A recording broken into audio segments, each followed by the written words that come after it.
Welcome to Uncorked by Archaeology Now, the Houston chapter of the Archaeological Institute of America. I'm Lucas Livingston, the creator and host of the Ancient Art Podcast and a board member of the Chicago Brewseum. In Uncorked, we pop the top off the history of alcoholic beverages from around the world and across the ages. In an earlier episode of Uncorked, Drinking Along the Silk Road, my co-host Dr. Stephen Batyuk and I discussed the brewing and winemaking traditions of Central Asia and China. We looked at the very early evidence from around 7000 BCE at Yahoo for a fermented beverage made with wild grapes, hawthorn fruit, honey, and rice, and at the much later evidence for grape wine trade along the Silk Road about 1,000 years ago. One gap in that narrative, which I'm going to address here, is China's profound early beer brewing history and culture. We're concentrating on the Shang and Zhou dynasties from roughly 1600 to 250 BCE. This is sometimes conventionally referred to in Western scholarship as China's Bronze Age. I think hands down the most technologically and artistically impressive material remains from the Shang and Zhou dynasties are their magnificent bronze feasting and drinking vessels. When it comes to serving your beverage in style, Viking drinking horns don't hold a candle to the vessels of choice from ancient China. Here we encounter ornately decorated cast bronze cauldrons, beakers, and goblets of all shapes and sizes. These exquisite objects were used in grand funerary feasts and ritual festivals, honoring the recently departed and distant ancestral spirits. Like ceramic vessels from ancient Greece, here too we find distinct shapes for different functions. Square cauldrons for serving and cooking food, lipped beakers for pouring, round tripod cauldrons for holding and warming the fermented beverage. Yes, there's some evidence that suggested that they preferred their drinks warm, and the tall tapering gu as the ancient pint glass of choice. Now, if you venture through museum galleries or leaf through catalogs, you'll likely find many references labeling this alcoholic drink as wine, yet all evidence points to a beverage nothing like our modern notions of grape wine. You could make an argument that it's a little closer to sake rice wine, but it's fundamentally a moderate alcohol level, grain-based fermented beverage, which personally, I prefer to call that beer. And grimacing across the face of so many of these vessels is the animal-shaped taotie, consisting of bulging eyes, a raised ridge snout, curling horns, and snarling fangs. What was its purpose, and why is it so prevalent? Is it based on an animal form from real life, or a wholly fantastical beast, or something in between? Some popular interpretations are that the taotie was an intermediary between the human world and the divine realm, or perhaps a sort of protective, apotropic device, not entirely unlike gargoyles on Gothic cathedrals. Beer gargoyles, I like that. The atmosphere of the funerary feasts where these vessels were used must have been spectacular. I picture dark, lavish chambers, stinging eyes and dancing shadows from burning braziers, a spectacle of sensory stimulation, sounds of bells and songs of prayers, the sweet odor of burning meat cooked in sacrifice for one's ancestors, the gods, and the living alike, and the delicate flavors of ancient beer washing down one's throat. Ancient texts give us a tantalizing glimpse of their rituals and drinking culture. Lots were cast to designate a living descendant as a sort of spiritual medium for the deceased. After days of fasting, the possessed medium would drink 9 beakers of alcohol. At even a moderate alcohol level, this amount of binge drinking on a very empty stomach must have done quite a number on the descendant, evidenced by the fact that the ancient texts state that, by this point in the ritual, the spirits are all drunk. And we don't have a brewer's manual from this period, but science and archaeology can help us reconstruct the recipe for this beer. The vessels unearthed from tombs reveal dried up pits, seeds, and remains of various fruits like peach, plum, jujube, and herbs and flowers like chrysanthemum, sweet clover, jasmine, and hemp. Evidence of a species of Artemisia, a relative of wormwood, has also been uncovered, suggesting the beverage could have had a psychotropic property. And compounded with the inebriating effects of the alcohol, this could have gone a long way to assist in channeling one's ancestral spirits.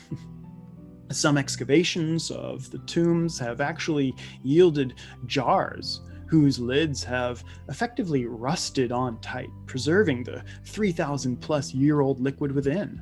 A 2003 excavation of a tomb in Xi'an produced a vessel with 26 liters of liquid, described by the archaeologists as having a quote-unquote delicious aroma and light flavor. Analyses of these residues yield telltale chemical signatures of rice and millet as the primary fermentables. Interestingly, there seems to be no evidence in Shang and Zhou fermentations of honey or grape, in contrast to the earlier beverage of jiahu, which we previously discussed. Ancient Shang texts carved into so-called oracle bones list a handful of possible beer styles.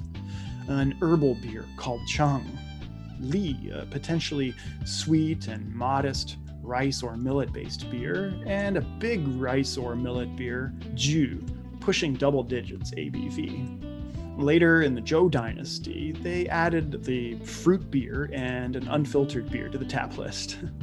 And what's also interesting is how those stubborn rice and millet starches were converted into fermentable sugars. Malting is the common process done with barley, wheat, rye, and some other grains. A 2016 article entitled "Revealing a 5,000-Year-Old Beer Recipe in China" points to evidence for malted barley well before barley took a foothold as an agricultural product in China. But that's kind of an archaeological unicorn at the moment. Malting hasn't been entirely ruled out as a possibility in Shang and Zhou millet and rice beer, but the evidence seems to point more strongly to the mold saccharification method. Mold saccharification is well attested since at least the Han Dynasty of 202 BCE to 220 CE. This is also the method employed in Japanese sake and soy sauce production. It involves growing a prominent layer of fungus on the steamed grains, which, similar to malting, breaks down unfermentable starch into simple fermentable sugars. A Shang and Zhou wine residue analysis published in a 2004 article, Fermented Beverages of Pre- and Proto-Historic China by Pat McGovern et alia, reveal low levels of tartaric acid, which at these low levels is consistent with mold saccharification of rice. There's some interesting differences in the archaeological record between the Shang and Zhou dynasties, which may reflect certain cultural associations. We see a shift from a roughly 50-50 even mix of food and beer drinking vessels during the Shang dynasty to a dominance of food vessels in the Zhou dynasty. And this supports the characterization of the Zhou culture as being more tempered and sober than the Shang. The Zhou usurpers painted the last of the Shang kings as a notorious drunkard and tyrant, said to have indulged in debaucheries amidst his lake of wine and forest of meat. Later writings tell us that the Zhou instituted elaborate ceremonies during feasts involving toasts, poetry recitation, and musical performances in an effort to moderate alcohol consumption. A Han Dynasty text called the Book of Rites states, "In one sequence of toasting, the host and guest bow to each other 100 times, so that one can drink the whole day and not become inebriated. And this was designed by the former kings to prevent alcohol-induced disasters. Thus it is that the purpose of drinking and eating is to make merry, the purpose of music is to symbolize virtue, and the rite itself is to prevent excess." Then we come to the eternal question, but what did it taste like? Well, aside from the aforementioned bold archaeologists actually tasting some 3,000-year-old residue, one can readily purchase something today in China called huangju, which means yellow wine. And this is a rice or millet-based beverage, anywhere from 8 to 20% ABV. And it's made through that same mold saccharification and yeast fermentation process using a traditional starter called chu, spelled Q-U. Like Japanese sake, our ancient Chinese beer likely had a similar smooth and slick mouthfeel and a particular umami flavor contributed by the perfectly harmless fungal mold. The documented fruit, herb, and flower additives likely gave it a very pleasant, natural bouquet, invigorated with life, befitting a beverage used to honor the life and legacy of one's dearly departed. And some intrepid experimental archaeologist brewers, such as yours truly, look at the evidence in an attempt to rebrew the past. And I can personally attest that this beverage is one where I'll be pleased to have seconds. If you want to learn more about that process, check out my experimental brewing blog at ancientartpodcast.org/brew. Thanks so much for tuning in to another episode of Uncorked. Be sure to subscribe on YouTube and check out all the other original video content from Archaeology Now. I'm Lucas Livingston. Cheers.